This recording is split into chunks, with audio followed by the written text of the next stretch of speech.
Hello, insatiable listeners.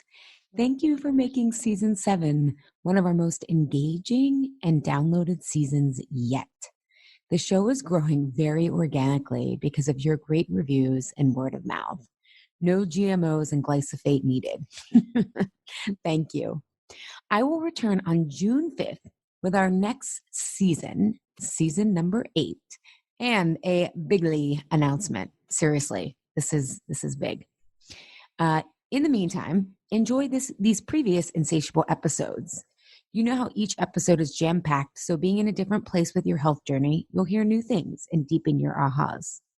Also, remember, we have transcripts of all of these episodes that you can find at alishapiro.com/podcast. In the meantime, if you haven't left a review yet, please do. It's one of the biggest ways the show grows because it helps more people find the show. And it's super easy to leave a review. Here's how you do it. On your iOS mobile device, so either your Apple phone or your Apple Podcast, launch Apple's podcast app. Tap the search tab in the lower right corner of the screen, and then you'll enter the name of the podcast you want to rate or review, in this case, Insatiable. Tap the blue search key at the bottom right or tap the podcast name in the drop-down list. Then you tap the album art for the podcast. You tap the reviews tab. Then tap write a review at the bottom of the screen. If you're not already signed into iTunes, you'll be asked to enter your iTunes password to log in. Then, if you just want to leave a star review, tap how many stars to leave a rating.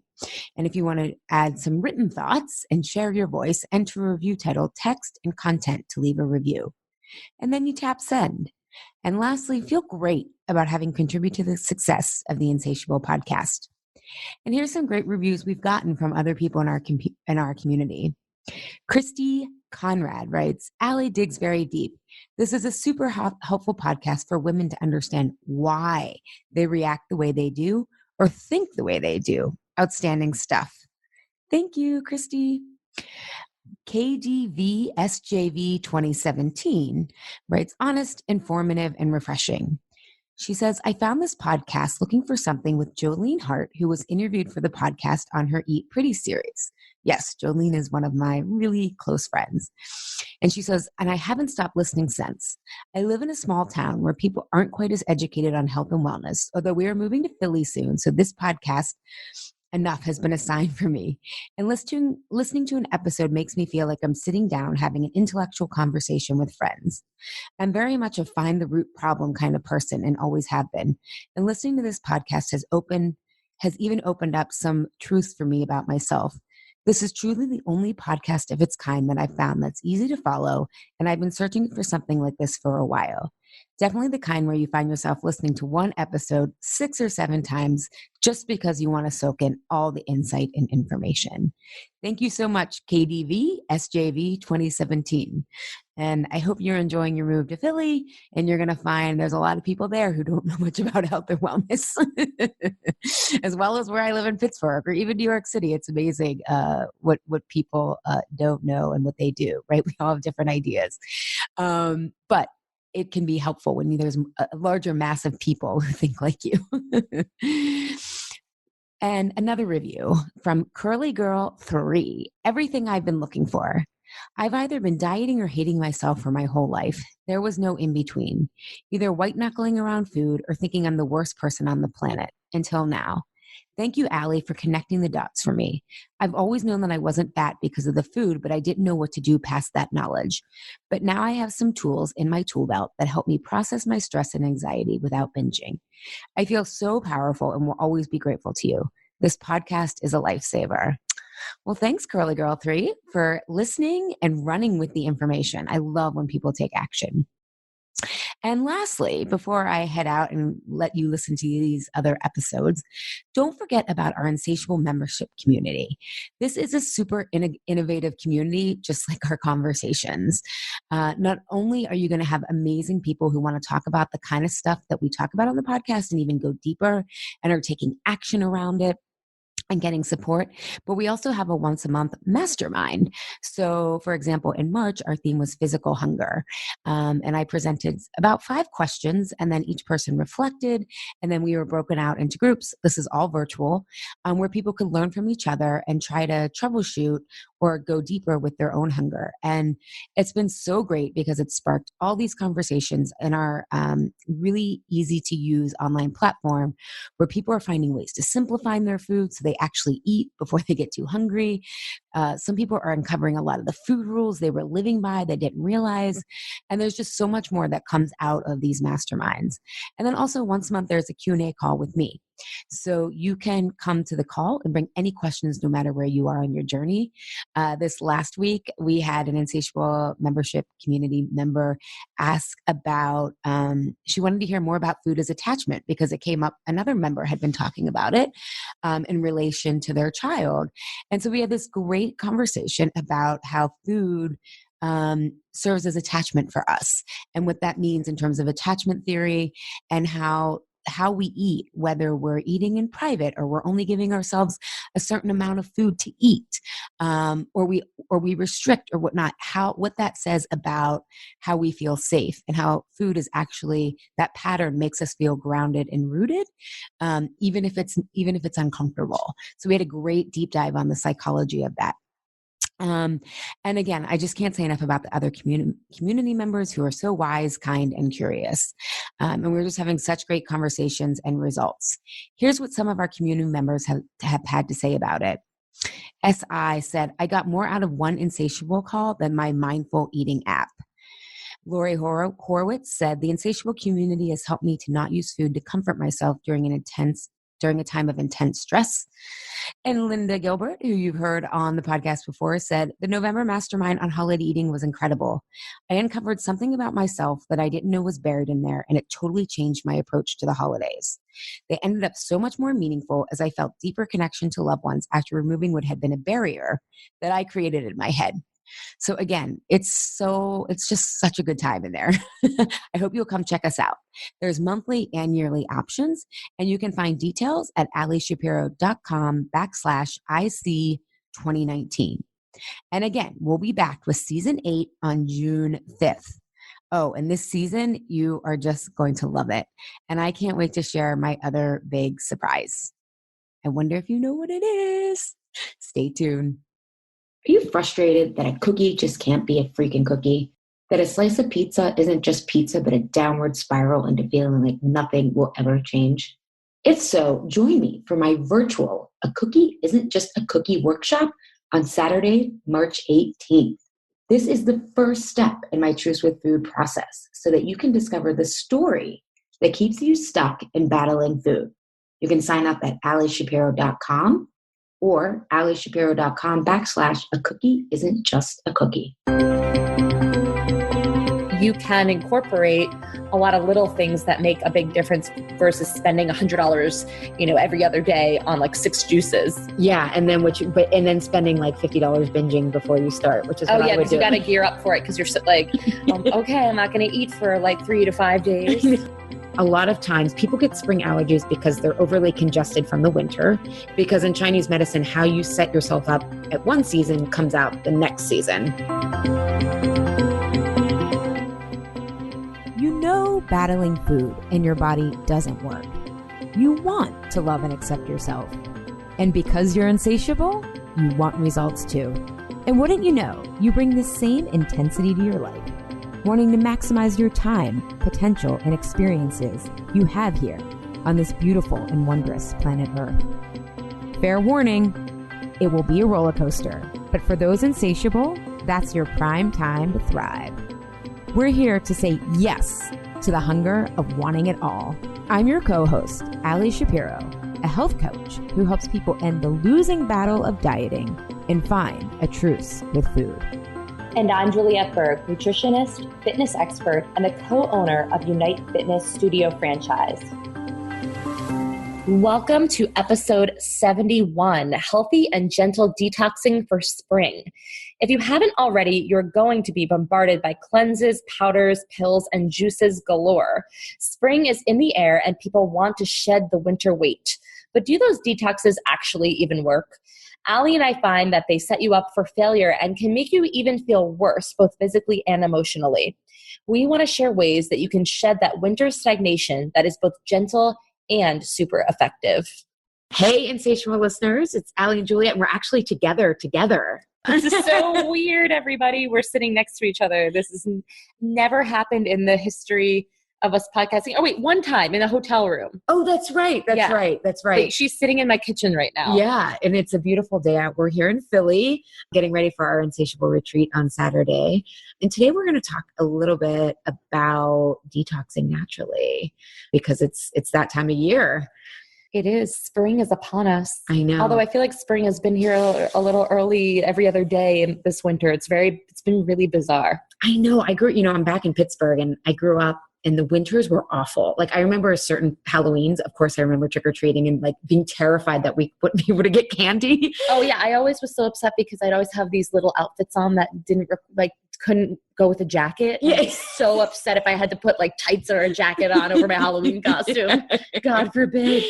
I remember there were times there would be like a threat of canceling Halloween, and the winter lasted like from October until like May, sometimes April. And the past 2 winters we've been there. Last year, January was like all 60 degrees, and now there's been some snow, but it's frighteningly warm. I mean, I'm enjoying it, but I know, because it is my favorite weather is like 60 to 70 degrees dry. Yeah, me too. That's what I run on that weather very well. I know. I get so cranky and like the heat. Like, yeah. I'm pitta already, which for those of you listening in Ayurvedic, that's the very fiery, like type A, can work till you drop, more muscular. It's like, yeah, you're intense. Yeah. And I think in the episode Eat for Your Body Type, we talk a lot about that, the different types. And exercise for your body type. Yep. Which is super metabolic powerful. typing. Yeah. So Juliet and I want to talk a little bit today about detoxing for spring, because you're going to be bombarded with a ton of things to do now. And people know that shorter sleeves are coming. And I know that can induce a lot of panic. And yet, I don't know about you, Juliet, but I've had clients who have done cleanses, and it did something to their GI tract. Like, we don't know what it did, but they came to me after doing those. Yes, I have had that too, particularly with juice cleanses. Yes. Where I'm not sure if they are getting bad fruits and vegetables in their cleanses, and then it's affecting them, or they're getting a bunch of bad bugs in their gut. But I've had that too, where people have come to me and said my digestion was never the same since, and it was bad. Yeah. Oh my God. We should chronicle because this. It's easy to get pathogens in a lot of those juice cleanses. Now, some of them are high pressure pasteurized, but then you're not getting as much nutrients. So it's a challenge. But I would say that I think the point of this episode is Allie and I want to talk about gentle detoxification, not needing to go to these really harsh cleanses or like torturing yourself. And you can incorporate a lot of little things that make a big difference versus spending $100, every other day on like 6 juices. Yeah. And then spending like $50 binging before you start, which is what I would do. You got to gear up for it. Cause you're like, okay, I'm not going to eat for like 3 to 5 days. I know. And it too, just from a medical health perspective, medical perspective, is if you're overly toxic and you need, how you come on and off a cleanse or a detox is actually probably more important than the detox itself. And so if you're really you haven't been treating yourself well, and you've been overeating and lots of dairy and gluten and sugar, and you live around air pollution, all those things, and you try to do something like this, if your body doesn't have the reserves to support you, you can really trigger a lot of issues. You can feel really sick too. Yeah. You can have almost like a it's flu-like symptoms be induced from doing something like that. Yeah. So we don't want you to do that. However, as Juliet and I were talking before we turned on the recording, is, in Chinese medicine, Ayurvedic medicine, the Eastern philosophies, they're very much about seasonal eating and staying in harmony with your environment. So matching, in the summer, we eat more raw foods and people crave frozen yogurt because it's hotter. So the springtime is really, in Chinese medicine, it's considered, I think, is it metal? I forget the exact element, but it is a time for detoxing, not detoxing American style, but the winter time you eat more congesting foods. It's a colder season, so you're eating warming foods, which tend to be congesting. So the spring, a lot of times people get spring allergies because they're overly congested from the winter, because in Chinese medicine, how you set yourself up at one season comes out the next season. And so what Chinese medicine is all about is supporting your liver, like the detoxing, although research shows that your gut is very important in detoxing as well. But the spring season is all about supporting that liver, spleen, meridian / system. But your body is meant to detox on its own. Yes. Let's not forget that. Not everything you're putting in your body, it's storing, and your body has a natural detoxification system where if something's going in there that's not right, it can kind of push it out. It depends on kind of your starting point though. Yeah. Deep breathing is detoxing, sweating, detoxing, going to the bathroom, poop and pee is detoxing. Yeah. So you're already detoxing as it is. It's not like all this stuff is just like backing itself up. Yeah. But it is a great time in the spring to lighten up some of those more congesting foods, especially if you struggle with allergies, adding more gut supporting foods like probiotics, prebiotics, and cutting back on dairy and those congesting foods while adding in lots of leafy greens can be a great way to just feel better, feel lighter, and flush out some of that winter glow. Who do you think is a good candidate to do a detox? How would you know if it's right for you to start to detox in the spring? Should everybody do it? Or is there kind of certain symptoms that you would feel to say, you know what, I think I need to just do a little bit of a detox? Yeah. Well, I think the way that we're talking about it, it's healthy for everyone, especially if you can make it like a ritual.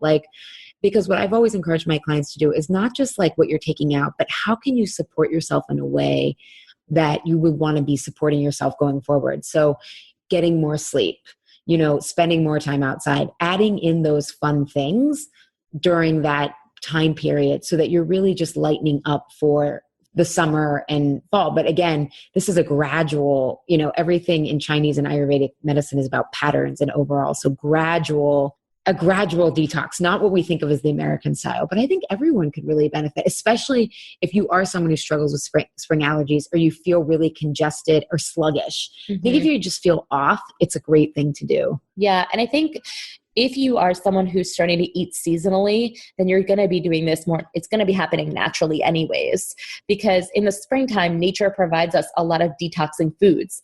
All of a sudden you can get those leafy greens again, like the dandelion greens are on the shelf. You're hardcore. Dandelion greens are intense. I love dandelion greens. Oh my God, that's why your skin looks so good. I chop them up and I put them in with romaine lettuce, which is a very sweet, watery lettuce. So it's like a combination when I have a salad where it's dandelion and romaine. So it's nice. The combo's good with a little avocado, lemon juice. That's really good. See, now that's something that is like a great side salad that you might not have been eating in the winter because it was cold out and now to add in. So I think actually let's maybe go through breakfast, lunch, and dinner and just kind of some ideas for people. And again, I think another thing that I tell my clients is if something feels frightening or overwhelming, that's a clue not to do it.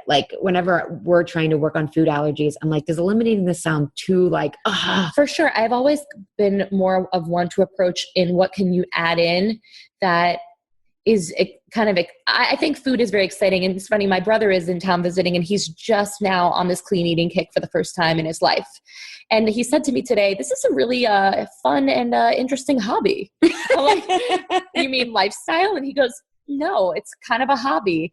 And I like that he said that because I remember back when I first started changing my diet a lot and I would go to the grocery store and it was kind of a hobby to look at the foods that I'd never once before put in my cart. What is a dandelion green? How do you eat this? And Google it and be like, oh, you can eat it raw. Oh, you can cook it. You know what? I'll give it a try. And oh, look at all the benefits of it. It's, liver detoxing. Something like that really excited me. So I think if you can look at food in that way, it helps a lot. And what can you add in versus what are you going to just cut out completely? I love that. Yeah, totally. Yeah, because you're right. I'm thinking back to when I changed my diet. There were so many things I hadn't heard of. I kept calling quinoa. Or acai, acai. Yeah, I still can't pronounce that. I can't really either. Yeah, so I think that's really woo. Yeah, we're I miss Philly and all the sirens. Yeah, you know what? I tune out the sirens. I don't even hear them. It's so bad. PTSD. I know, really. Unless it's like that sound, I don't even notice it. Oh, that's so funny. I remember, I was going to go down memory lane when like the year that the Phillies won the World Series and there were like helicopters. And then that was the first year I moved to Philly. Yeah. And I lived 2 blocks from Broad Street. And first Barack Obama won the election and everyone poured out on Broad Street and was dancing. And then the Phillies won the World Series like the next week.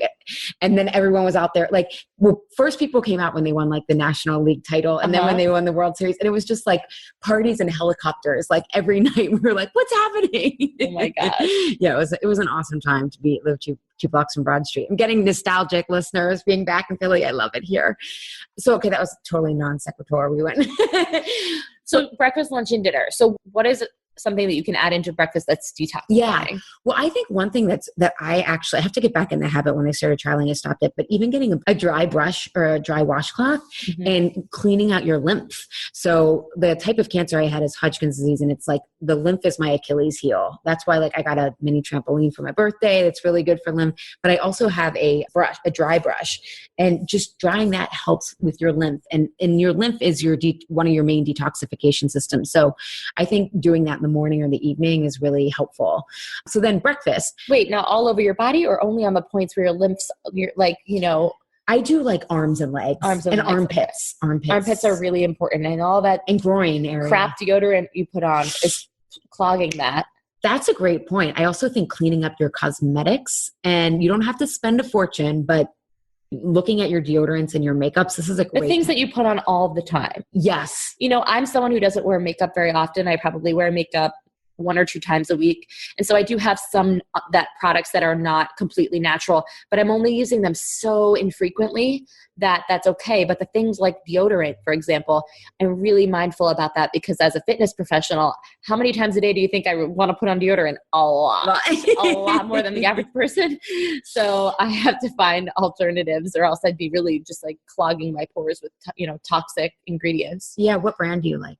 I don't know if I'm saying it right, but I got Pie. They're based in Philly, aren't they? Yeah, they were on Shark Tank, actually. No way! And that's how they got noticed. But yeah, it works really well.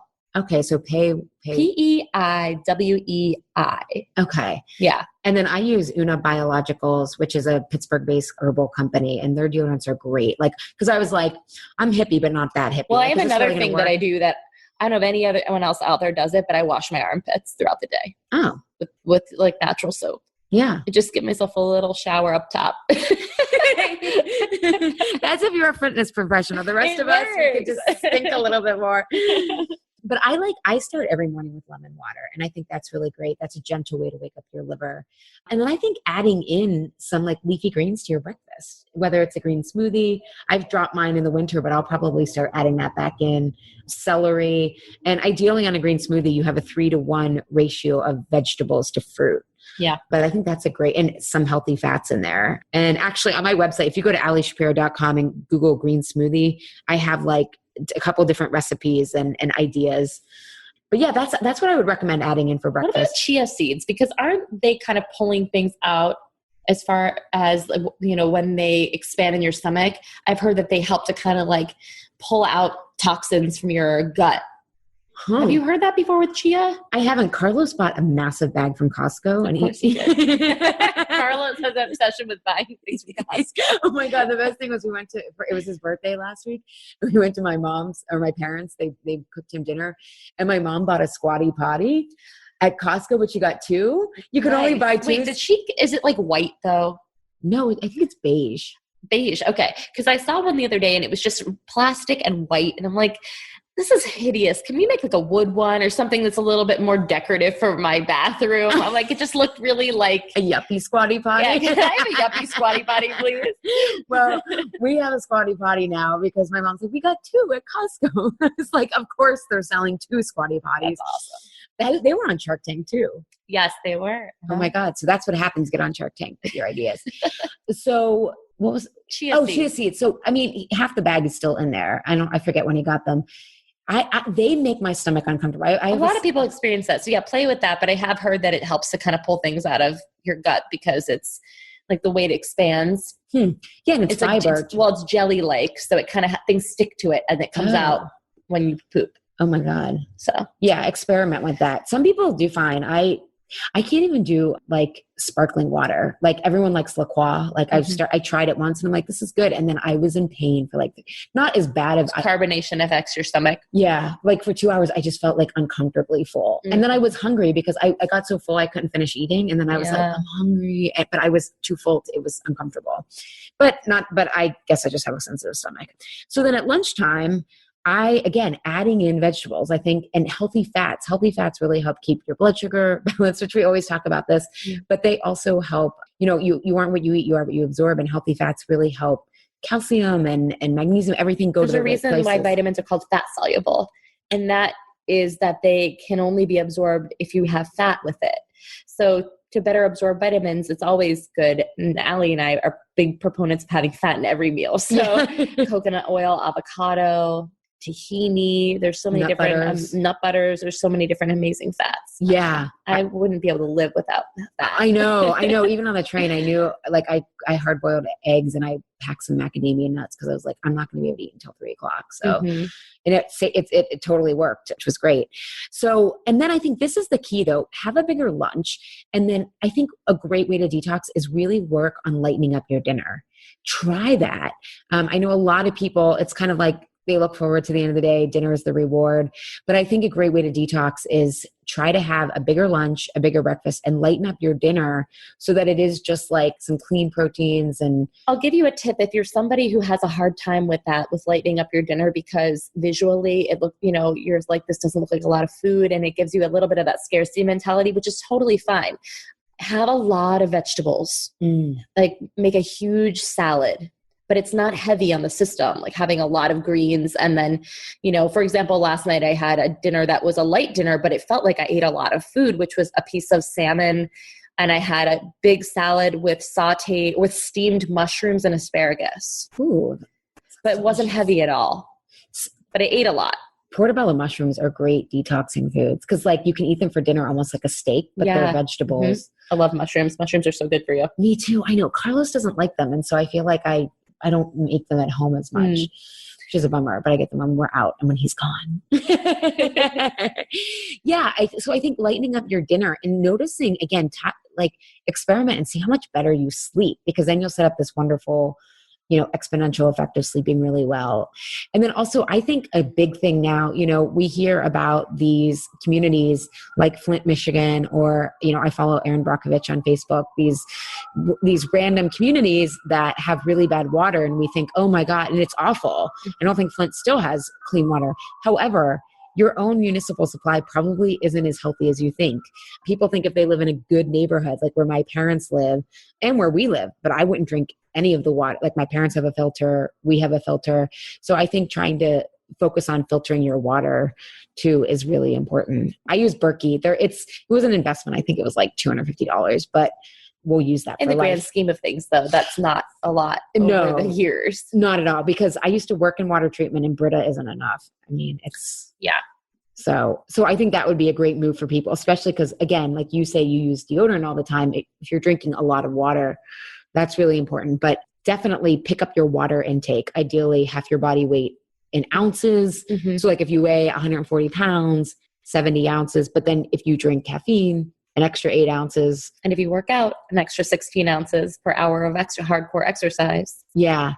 And then I think also trying to think how you can lighten up emotionally is also a big thing. Winter tends to be... What? That's detoxing?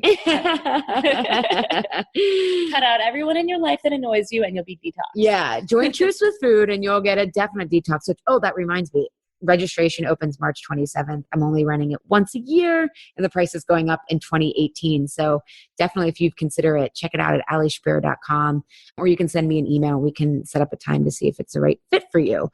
But yeah, emotionally detoxing. I think I don't work with clients anymore on detoxing specifically, but I would tell them again, what would you want to add in that you've been putting off doing? Just try taking care of yourself in that way for like a week so that you can replenish yourself. And I think that is equally as important. I think a lot of people I know have had kind of crazy years, crazy winters. And yeah, this year does feel like that. It feels like everybody that's taken on too much this year. Yeah. That's the vibe I'm getting. And do you feel like, I feel like when I talk to people, like really unexpected things happened, like just like relationships like blew up or like.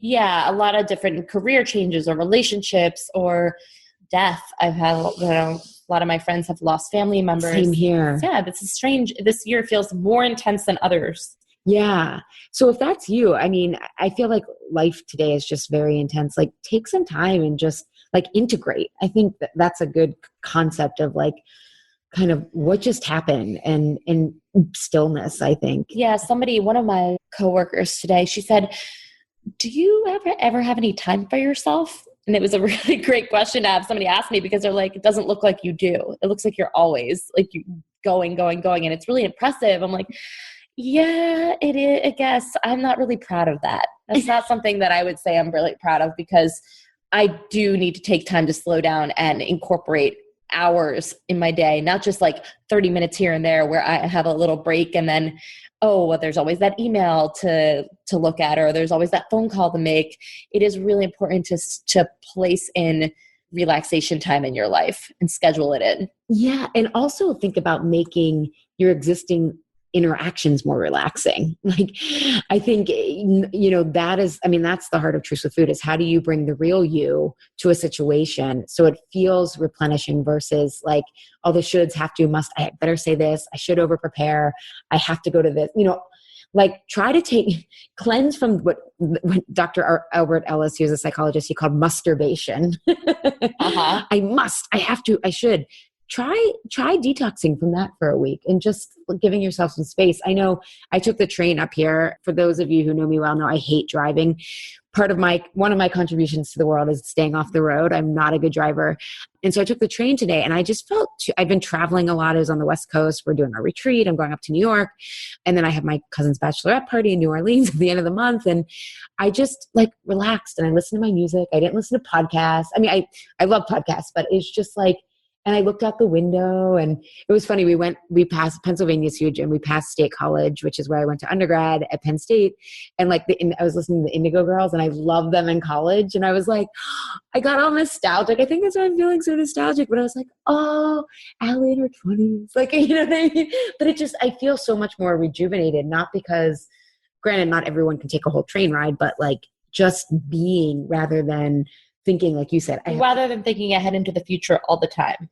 What's ahead? What do we have to do? What do we have to get done? What's happening tomorrow? What's happening tonight? Yeah. I find more people that I know live in the future, not even as much in the past, but it's more in the future all the time. America's a very future-oriented country. I mean, markets, all that stuff is capitalism is based on future. So yeah, we're a very future-oriented. I think there's a fine balance that you can get to with that. But I think, to summarize, detoxing isn't just about food and what foods you're eating or not eating, but it's about the shedding of kind of what's not serving you. I love that. It's letting go of something. Yeah. I used to call it like untoxing, like you're just trying to remove what's heavy. Yeah. I think that maybe we could crown that or like with a different name, because I think people do look at detoxing as like those powders and the pills. Every time springtime rolls around and you walk into a Whole Foods, there's usually bins of detox tea and detox protocol and pills. Yeah, you're right. And what do you think about all of that? And usually they're like distilled like dandelion greens and all these different herbs. Yeah. I mean, when I was really struggling with food, I tried all that stuff. You did? Yeah. Oh my God. I did. Oh yeah. Charcoal. I mean, I know that was the trend last year, but I'm like, oh, please. I tried that 10 years before it was a trend. You were doing it for weight loss, correct? Yeah. Well, you were equating detoxing to I can lose a few pounds. Well, and also there's this idea, we even have clean eating right now. There's this idea that you're quote dirty and that you need to detox, like you need to cleanse from being quote imperfect, right? I mean, that's an emotional metaphor, but also physical. And I think I always felt like so bad about what I was eating, like that was going to just wipe me clean. Then you would feel better about yourself. You'd have this kind of fleeting moment of like, I'm okay. Yes. I'm good. Yes. And then it would just come right back. Yes. But isn't it crazy? Like now I look back and I'm like, I can't believe I really thought though that was going to work. Like I tried it so many times and I really thought like, this time it'll be it. And I just didn't know that it was like, it was the thing, not I me. remember doing a juice cleanse and just feeling so fucking tortured the whole time. Because first of all, I have very sensitive blood sugar. I err more on that hypoglycemic side. Uh-huh. And so the juicing just made that so 10 times worse. And I physically kind of felt like I was dying while I was on it because I was getting so dizzy and lightheaded and couldn't focus and I couldn't work. And I felt like a fucking failure because I paid all this money for this quote unquote like thing that was going to cleanse me and like make me feel better. And other people, I was doing it with other people. We're doing it like a group thing at work. And the other staff were feeling great on it. They were like, I have so much more energy. I'm not hungry. It feels good. Like they were getting the result that the juice cleanse promises. Meanwhile, I'm in the bathroom shaking and I'm like, what do I do? Do I just listen to my body and go eat a piece of chicken, or do I stick this out and stay on it? And I ended up not staying on it. I was supposed to do 5 days and I made it to 3 and I was like, no, I couldn't. But did you feel better as soon as you got off? As soon as I ate, I felt so much better. It's like chicken, avocado, fat and protein. My body just wasn't running well on liquid carbs. Yeah. And you now know. And it doesn't mean you're a failure. It doesn't mean, because someone might say, well, you didn't give it enough time. You didn't heal your blood sugar. That is That's true. Definitely what somebody would say. That's true. Yeah. I needed to get through the hump, Yeah. I remember trying the master cleanse like around the time. Do you remember Beyonce did it when she was doing Dreamgirls? Yes, she did it for like 20 something days and everyone was like, oh my God. I know. And they're like, oh my God. And I remember feeling like a failure because I could only get to, I don't know if I forget the year, but I had either tried it before and then like she did it, or it was around the same time. But I could only get to 3 days because I was like still healing my blood sugar too. And I was like, oh my God, Beyonce looks amazing. And like Beyonce probably also had medical doctors following her around, making sure that, everything was going well with it. And she had like multi-million-dollar contract to do the probably movie. Laying out on a tropical beach somewhere during those 21 days so that she could just relax. Her cortisol and adrenaline was not through the roof. Yeah. But I think you bring up a good point, Julia. And for people listening is like, if you do better on like a paleo-like diet, then, a detox for you might be like, get off the agave brownies. Yeah. Mm-hmm. Like I think going sugar-free, again, if it feels not overwhelming and like you're going to be restricted, but more like, curious, like, I would like to see what that happens. And maybe even give yourself 3, like if you would normally say, the extreme, you would do 10 days, try 3, How about 1? 1, yeah. Some people, I have clients that are terrified to even just take 1 day without having their dark chocolate or their sugar. Or I have a friend right now who is no nut butter. She's doing a no nut butter because for her, it was a food that was triggering. And she was just like, I was overeating peanut butter every day of my life. And I really wanted to see, can I challenge myself a little bit? Can I be okay without it? How did you do? She's doing it right now. I think she's only actually, I think, a couple days in, but wow. So good for her. Yeah. If it feels like that, like, you know what, this has become a crutch. That may be a crutch. That's a great word to use. Yeah. Then it might be great to try to give that up. But replace, if you're going to cut out a food, again, like sugar is, I always say, a solution, not the problem. So a lot of people turn to sugar when they want a reward. So factor in an emotional reward that day. Swap out something healthier if you're going to be cutting out like foods, or, if you're going to try going dairy free because you want to help your allergies, or you just feel like, find some great dairy-free alternatives. There's a lot of coconut yogurts out there, almond, that are low sugar if you get the plain version. Yeah. Mm-hmm. I can like in kite almond yogurt. I've never tried that, but I've seen it. Yeah. Sure. It's really good. I got that for the workshops when the one I hosted in San Francisco, and I loved it, and just put some like paleo granola in it. It was really good. So find healthier substitutes. Like Juliet said, think of adding in before you take away. And I think also clearing your schedule just so that you can like have space to look forward to, because if you're cutting out sugar or caffeine, or you're going to get tired especially like I get tired on like day 3. Like if I'm going off coffee, it's day 3, or when I used to, now I've been off sugar for, I guess, like a couple months, but I know day 3 would always hit me the hardest. So know yourself so you can set yourself up for success. And again, to Juliet's point, like maybe one day feels really curious for you and maybe 3 days does, but the minute it starts to feel like, no, I'm not going there, like that's a good, like listen to that and trust that.